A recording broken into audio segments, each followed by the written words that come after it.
Hello everyone, আমি Imdadul. Welcome to our channel Imdadul study centre.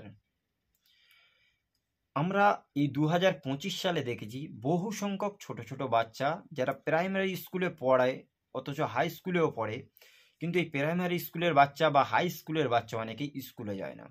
অথচ ভালোভাবে যদি আমরা অ্যানালিসিস করি, এই 2025 সাল নয়, বিগত কয়েক বছর ধরেও ওয়েস্ট বেঙ্গল গভর্নমেন্ট থেকে এই প্রাইমারি স্কুল আর হাই স্কুলে ক্লাস 8 পর্যন্ত মিড ডে মিলের ব্যবস্থা করে রেখেছে। সেই সঙ্গে ফ্রি বই, জুতো, ড্রেস, সেই সাথে সাথে আমরা দেখেছি তাদের ব্যাগ, এমনকি যারা ওপরে 9-10 এরকম সময়ে চলে যায় তাদেরকে ট্যাব দেওয়া হয়, 9 থেকে সাইকেলও দেওয়া হয়, বা উচ্চ মাধ্যমিকের দিকে মেয়েদের আমরা দেখেছি যুবশ্রী, সেই সঙ্গে সঙ্গে কন্যাশ্রী টাকা দেওয়াও হয়। তাহলে এত কিছু ফ্যাসিলিটি ওয়েস্ট বেঙ্গলে দেবার পরেও কেন বাচ্চারা স্কুলে যেতে চায় না? আমরা যে সমস্ত প্রাইমারি স্কুলগুলো সার্ভে করেছি তাদের খাতাতে অলমোস্ট কম করে ভালো একটা স্টুডেন্টসের নাম আছে, বাট যদি একবার অ্যানালিসিস করা যায় যে প্রাইমারি স্কুলে কত ছাত্র পড়ছে, আপনি দেখবেন যে পার্সেন্ট বাচ্চারা পড়াশোনার জন্য খাতায় নাম আছে, তার 1/3 বাচ্চারা স্কুলে যেতে চায় না। আমরা ভালোভাবে এই জিনিসগুলো যদি অ্যানালিসিস করি, বিভিন্ন রকম দেখবেন ইংলিশ মিডিয়াম স্কুল বা নার্সারি স্কুল, সে সঙ্গে বিভিন্ন মিশন বা বিভিন্ন নন গভর্নমেন্ট যে সমস্ত এডুকেশন বর্তমান সময়ে স্কুল, মাদ্রাসা, কলেজ আছে, সেই সমস্ত জায়গায় দেখবেন এই ছেলে বা মেয়েগুলো তারা পড়াশুনো করে। পড়াশুনো করার পরে তারা কিন্তু সরকারি জায়গায় ভর্তি হয়ে থাকে। আর তারা যখন বাড়িতে থাকে বা বাড়িতে যে সমস্ত বাচ্চারা রয়েছে প্রাইমারিতে পড়াশুনো করে, তারা আবার স্কুলে যেতে চায় না। আমি বিগত কয়েকদিন ধরে বিভিন্ন গ্রামে সার্ভে করেও দেখেছি অনেক বাচ্চারা স্কুলে যেতে চায় না। তাদের সাথে যখন জিজ্ঞাসা করি যে তোমরা স্কুলে যেতে চাও না কেন, তারা এক কথায় বলে আমাদের ভালো লাগে না বা সেইভাবে পড়াশুনো হয় না। অথচ অতীতে আমাদের বেলায় দেখেন, যে সময় আমরা একদিন যদি কামাই করতাম, বাড়ি থেকে আমাদের লিখে নিয়ে যেতে হতো, গার্জেনকে সাথে করে নিয়ে যেতে হতো, বা একদিন যদি আমাদের শরীরও খারাপ থাকতো আমাদের হাতে লিখে নিয়ে যেতে হতো যে আমরা এমন ডাক্তারের কাছ থেকে এই প্রেসক্রিপশন নিয়ে এসেছি, আমাদের এই জন্য আমরা স্কুলে যাইনি, এরকম একটা সিচুয়েশন ছিল। বাট আজকের সেই সিচুয়েশনটা একদম নেই। অনেক বাচ্চা দেখছি তারা স্কুলে যায় না। সুতরাং আমার মনে হয় যে সমস্ত পেরেন্টস তাদের বাচ্চাগুলো স্কুলে যায় না, তাদের কয়েকটা জিনিস কাজ আছে, যে কাজগুলো তারা করলে অবশ্যই আপনাদের বাচ্চাগুলো স্কুলে যাবে। যার ভেতরে একটা, আপনারা নিজেরাই একটা চিঠি লিখবেন হেডমাস্টারকে যে আমি এই স্কুলে আমার বাচ্চাটা পড়াই, সে বিগত কয়েকদিন ধরে স্কুলে আসে বা আসে না, আমি বাড়ি থেকে প্রচুর প্রেশার ক্রিয়েট করার পরেও সে আসতে চাইছে না।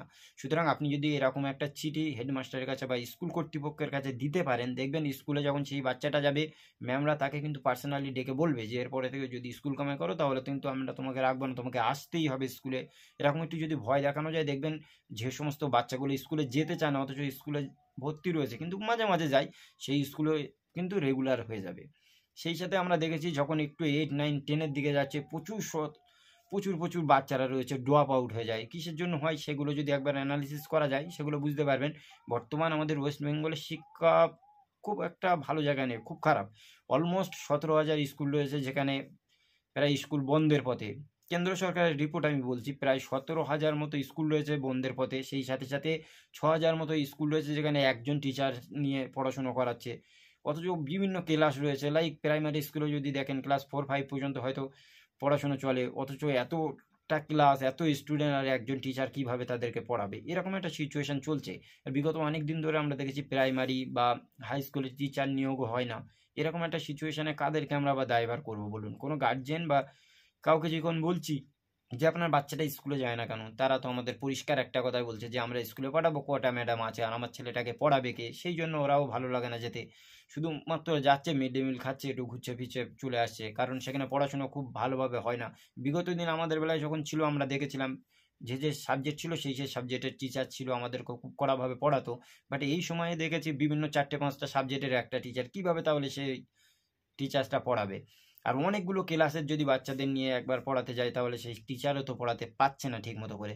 সুতরাং ওয়েস্ট বেঙ্গল গভর্নমেন্টের যে স্কুল রয়েছে, আপনি আপনার বাচ্চাদেরকে পাঠান, সেই সাথে সাথে বাড়িতে বেশি করে ওদের যদি চার করাতে পারেন যে পড়াশোনাটা স্কুলে যা হচ্ছে অনলি ফর ওটা ট্রেডিশনাল যেতেই হয় যাচ্ছে, আমি আমার বাড়িতে রেগুলার ওদেরকে প্রাইভেট পড়াবো, আমরা ওদেরকে বই নিয়ে বসাবো, ওরা কি পড়ছে না পড়ছে সেগুলোকে আমরা একটু জাস্টিফাই করব, কতগুলো হোমওয়ার্ক দিয়েছে, লেখাশোনা করেছে সেগুলোকে আমরা দেখব। প্রতিদিন যদি ওদেরকে এরকম কন্টিনিউসলি ওদের সাথে একটু দেখা যায় বা বসা যায়, তাহলে দেখবেন আপনার বাচ্চা কিন্তু খুব সুন্দরভাবে পড়াশোনা করতে আবার ফিরে আসছে। আর স্কুলে গেলো কি না গেলো সেটা থেকে বড় কথা হচ্ছে আপনার বাড়িতে আপনি কতক্ষণ সময় দিতে পারছেন বাচ্চাটাকে পড়ানোর জন্য। দেন আমি প্রত্যেক রিকোয়েস্ট করব, যতগুলো আমার এই ভিডিও দেখে যে সমস্ত ছাত্রছাত্রী গার্জেনরা রয়েছেন, যে আপনারা অবশ্যই আপনাদের বাচ্চাদেরকে স্কুলে পাঠানোর পাশাপাশি নিজের বাড়িতে বেশিক্ষণ সময় দিয়ে সুন্দরভাবে পড়াশোনা করানোর চেষ্টা করুন। তাহলে দেখবেন আপনার বাচ্চাটা খুব সুন্দরভাবে লেখাপড়াতে আবার ফিরে এসেছে। আজকের এই ভিডিওটি যদি আপনাদের কোনো উপকারে আসে, অবশ্যই আমার এই ভিডিওর জন্য একটা লাইক করবেন, চ্যানেলটি সাবস্ক্রাইব করবেন। দেখাবো অন্য কোনো দিন অন্য কোনো টপিকে। ভালো থাকুন, সুস্থ থাকুন। Thank you.